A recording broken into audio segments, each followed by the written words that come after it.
Olá, amigas, amigos queridos deste nosso podcast 30 Minutos com Joana de Ângeles.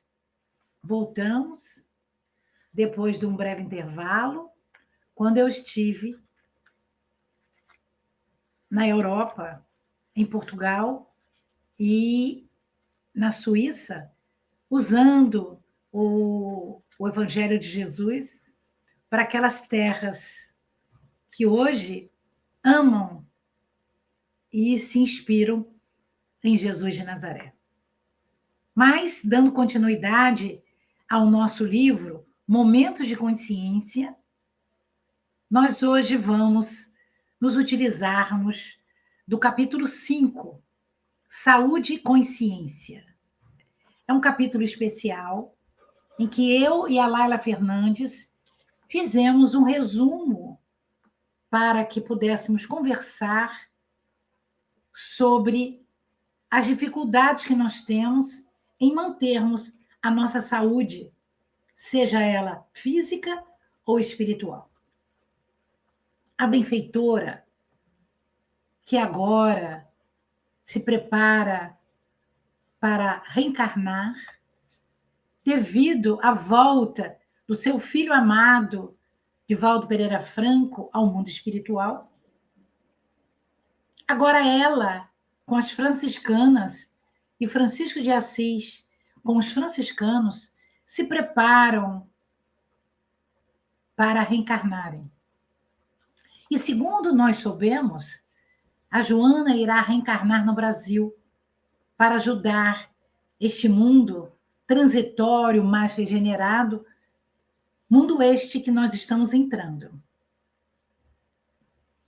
Ela vai nos dizer assim: a fim de que a pessoa adquira ou preserve a saúde, é imprescindível a conscientização de si mesmo, de sua maneira de ser. Então, nós devemos fazer um mergulho em nós mesmos para que a nossa consciência desperta possa ser utilizada por nós da melhor maneira possível. Porque os nossos pensamentos são nossos. E eles irão gerenciar, produzir os nossos sentimentos e os nossos atos. E ela vai dizendo assim: de uma maneira geral, normalmente, nós temos hábitos viciosos que preferimos e aceitamos muito os estados negativos e alterados do nosso comportamento, com os quais a nossa consciência cria, anseia e abre espaços para as doenças. Nós não queremos isso, mas nós fazemos isto. E ela diz, permitindo-nos, muitas vezes, a raiva, o ciúme, a queixa, a ansiedade, que nos leva a tombarmos na depressão injustificável, cuja porta se abre a enfermidades variadas. Quantos de nós dizemos assim: o outono chegou, fulano está gripado, eu também vou ficar gripada. Então você já se coloca a nível da gripe. E isso não é verdade, porque você tem o seu sistema imunológico que pode ser muito forte, pode estar assessorado pelos seus bons pensamentos e atos, e nada disso vai acontecer. Mas você já está projetando para as suas células aquela gripe, o H1N1, que muitas vezes está longe de você, mas você chama, capta aqueles vírus. Então, nós trouxemos para que possamos conversar que esses pensamentos perturbadores, eles recusam uma paisagem mental positiva, mas que nós devemos mudar a nossa atitude mental. Então, eu trouxe alguns itens para nós podermos pensar um pouco sobre eles. Sinais de alerta em que se tomba de acordo quando surgem certas situações. Pedir desculpas por uma reação infeliz e não lograr fazê-lo. Você pensa, você deseja, mas você não faz. Recomeçar uma tarefa por uma reação infeliz e a ira interromper a sua ação. Abraçar alguém inamistoso e ver-se impedido, você querer fazer e não conseguir fazer. Discutir um assunto desagradável. Você não quer fazer isto. Então você se mantém num silêncio constrangedor. Você iniciar uma conversação e sentir-se incapaz, desinteressado. Você inicia, mas no meio do assunto você desiste. Você não fala. Você fica inativo, pensativo. E muitas vezes você sai até do assunto. E tem um item aqui que eu acho que é muito importante. Permanecer acordado sem libertar-se de uma ideia intranquilizadora. Então, você acorda de madrugada ou você não dorme e aquela ideia fica dentro de você, remoendo seus pensamentos, e você não consegue buscar o descanso físico e mental. Continuar ansioso, mesmo quando não há razão nenhuma que o justifique. Quer dizer, você está ansioso, mas você não busca saber qual o motivo da sua ansiedade. Você está ansioso, você quer fazer tudo depressa, corre para lá, corre para cá.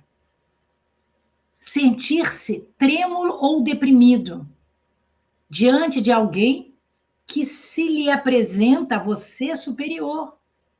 Superior não é uma pessoa que está junto de nós. Superiores são esses espíritos que nos ajudam. Então, por que ter medo de ficar perto de alguém que nós achamos que é superior a nós? Somos todos iguais. Os nossos talentos são uns e o outro apresenta outros talentos.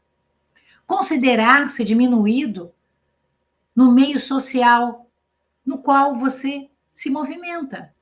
Quantas pessoas se sentem mal numa festa, numa reunião de família, porque eles acham que os outros são melhores do que ele.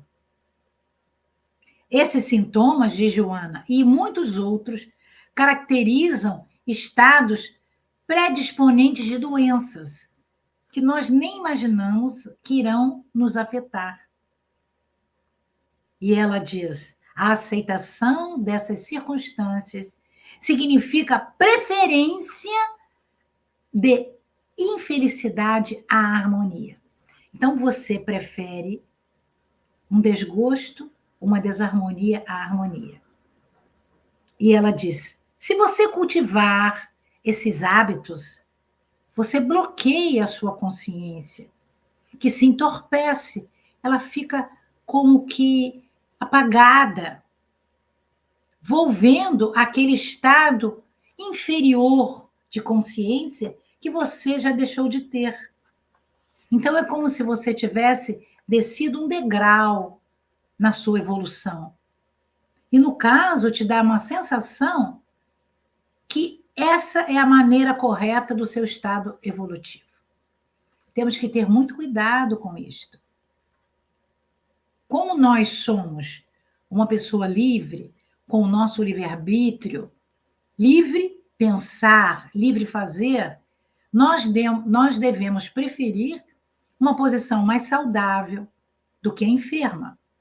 Nos cabe, então, ter uma consciência de liberdade profunda, isto é, com uma opção de sermos felizes e sermos talhados à felicidade. Dessa maneira, nós vamos ter que começar a desfazer esses padrões antigos mentais, parar e dizer: eu não sou assim, eu não preciso ser assim, eu quero ser diferente, eu posso ser diferente, eu vou caminhar para ser diferente. O estado negativo foi meu passado, eu agora tenho um estado positivo. E eu vou me condicionar a não aceitar esses comportamentos doentios. Entretanto, para isso, eu tenho que treinar novas maneiras de pensar, maneiras essas baseadas na ordem do bem geral e da superação das nossas próprias possibilidades, criando automatismos e reflexos. Reflexos esses que trabalharão para uma harmonia geral saudável. Um momento de lucidez que vai nos levar a seguir viagem de uma maneira mais correta. Por isso, é necessário assumirmos um controle de nós mesmos. O que equivale a dizer? A conscientização é um estágio superior no qual a emoção conduz à sensação. Ou seja, a sensação, muitas vezes, ela é um arroubo do ser. Mas a emoção é mais tranquila, é mais bonita, é mais calma. E nós podemos buscar em nós mensagens positivas dos atos que nós já tivemos. Lembrar dos momentos alegres que nós passamos. Lembrar da última semana. Quantas coisas bonitas me aconteceram. Por que agora eu estou pensando nessas coisas funestas? Eu tenho que dirigir ao meu corpo a sensação, a ideia mental positiva. Daí, o meu cérebro, como nos diz a Joana, com todos os nossos arquivos extraordinários que comandam todas as células do meu corpo, do nosso corpo, ele vai armazenar dados com a capacidade de fixar 10 novos atos, pensamentos calmos, tranquilos. Vamos pensar no nascer do sol. Vamos pensar nas plantinhas que nós podemos cultivar na nossa casa. Meus amigos, eu recebi 3 amigos nesse final de semana na minha casa. Eles ficaram apaixonados pelas minhas orquídeas. Dá trabalho, mas é um prazer quando nós vemos aquele brotinho chegando. É o cuidado, mas é uma alegria imensa ter um ser simples, vivo, como uma planta na sua casa. Te dá muita alegria ao acordar e lá ver aquelas flores amarelas, lilazes, brancas, sem precisar sair da casa. E abrir a janela e respirar aquele ar gostoso da manhã, que agora está em torno de 20 graus, meus amigos. Hoje estava friozinho, mas que beleza. Respirar o ar puro da praia, daqui da Praia do Forte. Eu hoje amei muito a minha primeira respiração com a minha porta aberta do meu quarto. Que beleza! Parece difícil a gente adquirir essa situação boa em detrimento da desgastante. Entretanto, há um aprendizado de organização para que a experiência possa se repetir. A aquisição de valores e padrões de melhoração ou de melhoramento dos nossos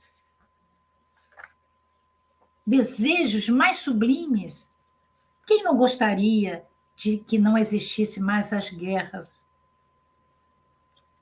Mas se eu ainda guerreio dentro de mim, se eu ainda mantenho dentro de mim a raiva, o ódio, o desamor, questionando as pessoas, questionando o frio, a chuva, o ar, é uma guerra íntima.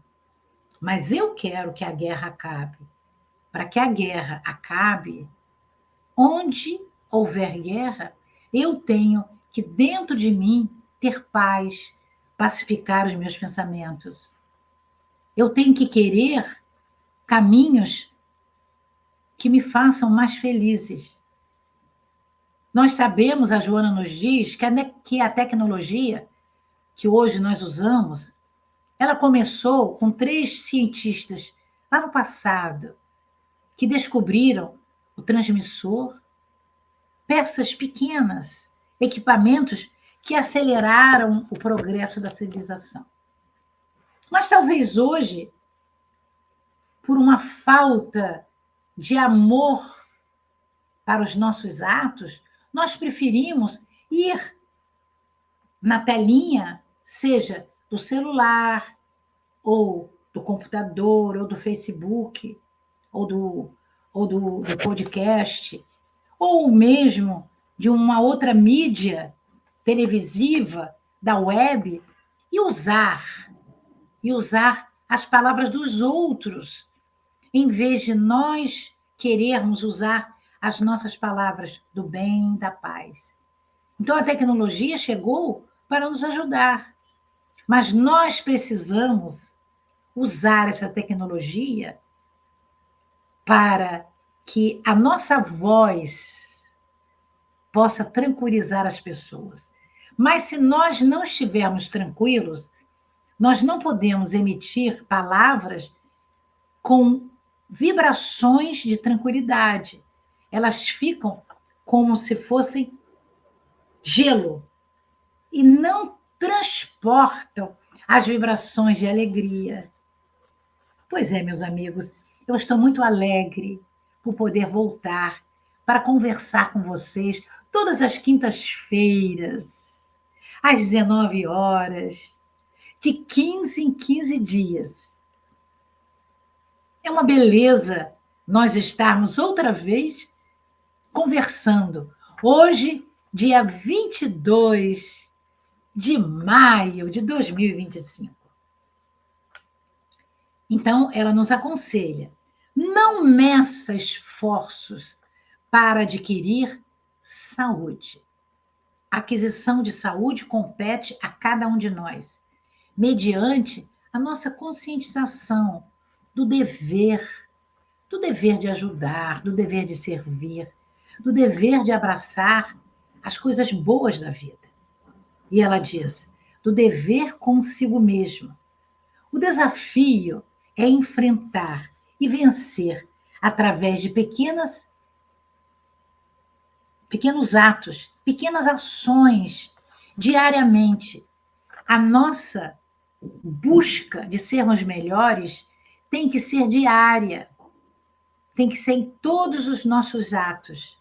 Nós devemos fazer esse sacrifício de prevalecer o trabalho, a fé, a coragem. E a nossa benfeitora, ela fecha essa lição usando o Livro dos Espíritos, que sem dúvida nenhuma é para nós o outro consolador que Jesus prometeu na sua última mesa pascal com seus discípulos. Allan Kardec interroga a equipe veneranda que o ajuda a que ele pudesse trazer esse consolador. Qual o meio mais eficiente de combater-se o predomínio da natureza corpórea?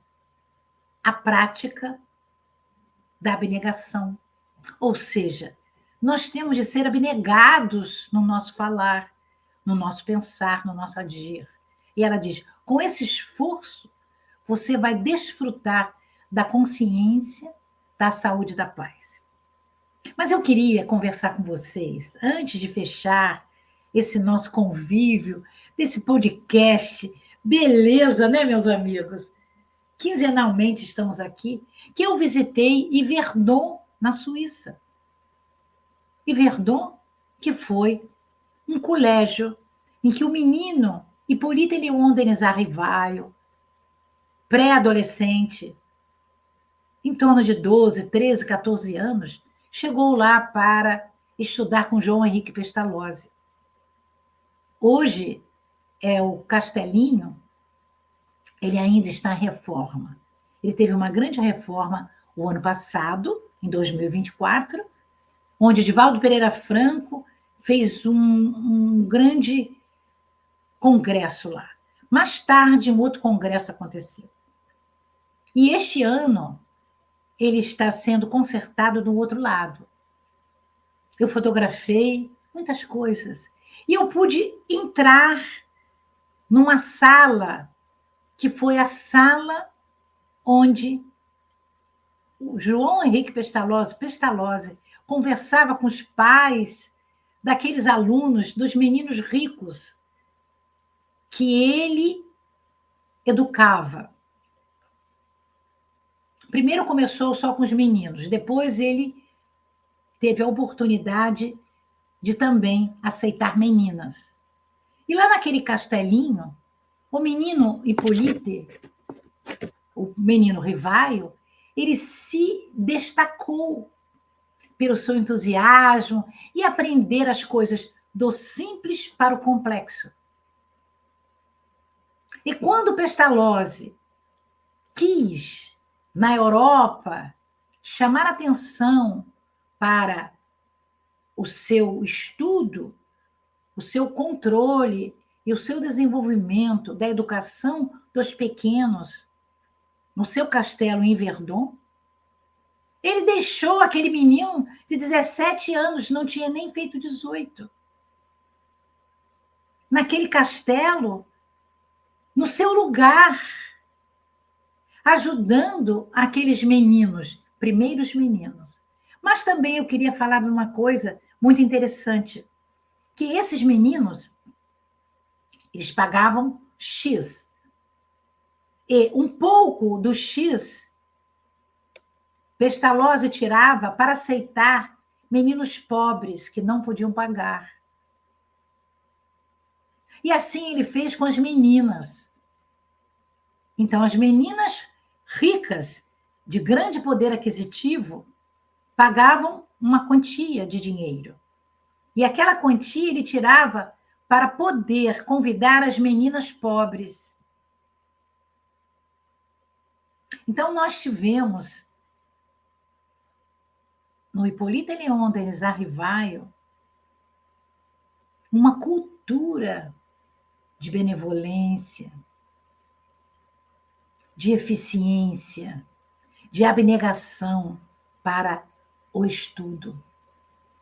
E quando de Lyon ele voltou outra vez para Paris, ou de Verdun ele voltou para Lyon e voltou para Paris, ao estudar os seus desejos, ele se formou num grande professor, onde o professor Hippolyte era poliglota, amava a natureza. Ele modificou a gramática francesa. Ele modificou a aritmética que era dada na França naquela época. E ele tornou aquilo tudo mais fácil, mais simples, porque ele aprendera com João Henrique Pestalozzi, o seu grande mestre, que, por sua vez, aprendera com o grande filósofo, pensador, Jean-Jacques Rousseau. Então, nós temos Rousseau, Pestalozzi e Rivaio. Esse Rivaio, aos 50 e poucos anos, descobriu as mesas girantes e falantes. E aí, ele deixou-se abraçar pelo transpessoal e trouxe para nós o primeiro livro indicado de ser o início do espiritismo no nosso planeta Terra, quando lançou a primeira edição de O Livro dos Espíritos, uma brochura em torno de 500 perguntas e respostas, a moda socrática, maêutica. Pergunta, resposta. As respostas vieram do planeta todo. Então, tinha um critério universal. E, na sua casa, ele conseguiu, com um grupo de amigos, que aquelas mensagens trazidas de uma forma mediúnica, através dos espíritos, pudessem ser separadas. E a sua esposa, Amélie Boudet, o ajudou bastante. E ele pôde selecionar as 500 perguntas e respostas. Entretanto, ele fez, a partir do ano de 1857, a segunda edição, já com mais de 1000 perguntas e respostas. Hoje, embasa o Livro dos Espíritos, que depois ele desmembrou em mais outros 4 livros.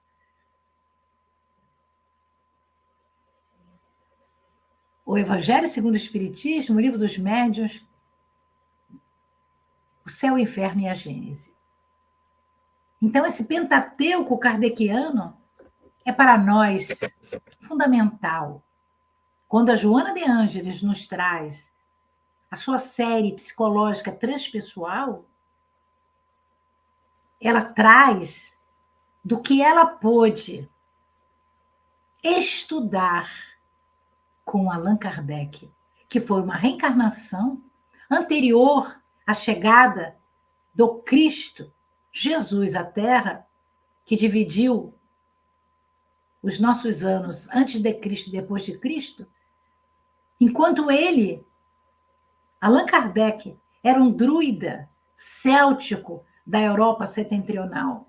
E já lá ele tinha os postulados da doutrina espírita, o Deus de amor, a comunicabilidade entre os 2 mundos, corpóreo e espiritual, que a morte não existia, que, na realidade, a reencarnação era a libertação das nossas dificuldades e que todos nós, um dia, seríamos Cristo de Deus. Então, eu quero agradecer muito a esse sonho que eu consegui sonhar no mês de maio, quando eu fui em Verdun, na Suíça, com a minha amiga Cláudia, brasileira, do Rio de Janeiro, e que mora na Suíça. Então, ela me albergou na sua casa e nós fizemos essa linda viagem. É um descortinar do que eu estudei, do que eu pude falar, e agora é como se eu vivenciasse o castelo de Yverdon, na Suíça. Muita paz, meus amigos, que nós possamos abraçar esses conhecimentos que o mundo de Deus nos permite ter, que possamos almejar momentos de felicidade, como esses momentos que hoje, no dia 22 de maio de 2025, eu pude compartilhar com vocês. A Laila Fernandes está aqui junto de nós, compartilhando também dessa alegria de viver o Evangelho do Cristo e viver, sem dúvida nenhuma, junto à nossa benfeitora Joana de Ângeles. Muita paz, meus amigos queridos. Queremos agradecer a presença de todos e dizer que esse podcast, 30 minutos com Joana de Ângeles, vai continuar célere daqui a 15 dias mais. Agora, no mês de junho. Beijos no coração de todos vocês.